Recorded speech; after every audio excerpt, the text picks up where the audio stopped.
ခန္ဓာကိုယ်ပေါ်မှာဖြစ်ပေါ်နေတဲ့ထင်ရှားတဲ့ရုပ်ရည်တဘာဝဝေဒနာရဲ့တဘာဝတွေကိုကြည့်နေတဲ့အခါမှာဘာနာမည်မှမတက်ပါနဲ့နာမည်တက်တာကြီးကအကျင့်ပါသွားတဲ့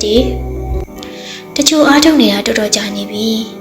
နာမည်တက်တာကအကျင့်ပါနေတော့နာမည်ကိုပဲစိတ်ထဲကလိုက်ဆူဆူပြီးတော့နေတော့မှရှိသေးတယ်ပညာစင်ကနေရှေ့မတက်တော့ပရမတ်ဘုံရောက်မလာနာမည်တက်တာပြင်ပန်းပါတယ်စိတ်ထဲနာမည်တက်ရတဲ့အပေါ်မှာအလုံးရှုံနေတယ်စိတ်အလုံးများနေတယ်နာမည်တက်တဲ့အချိန်မှာပညာကိုအာရုံပြုရတယ်ပညာကိုအာရုံပြုရင်အမြဲတမ်းပြစ္ဆုတ်ပံမတည့်တော့အစာပိုင်းမှာတော့နာမည်တက်တာအကူကြီးရတယ်လို့ပဲသို့တော့ဒီရင်ကြီးပြသွားရင်တတော်ကိုပဲဒုက္ခရောက်တယ်ကိုတီးရတာတိုက်ရိုက်တီးတာပဲဘာလို့နာမည်တက်ရမှာလဲသူများကိုပြောပြနိုင်မှာမဟုတ်ပဲရိုးရိုးလေးတည်နေရုံပဲပူတာကိုတည်နေရင်သူဟာသူပူနေတာပဲနာမည်ခေါ်စရာမလိုပါဘူးစိတ်ကအလုံးနှစ်ခုမလုပ်တော့ဘူးတစ်ခုတည်းကိုပဲလုပ်တော့တယ်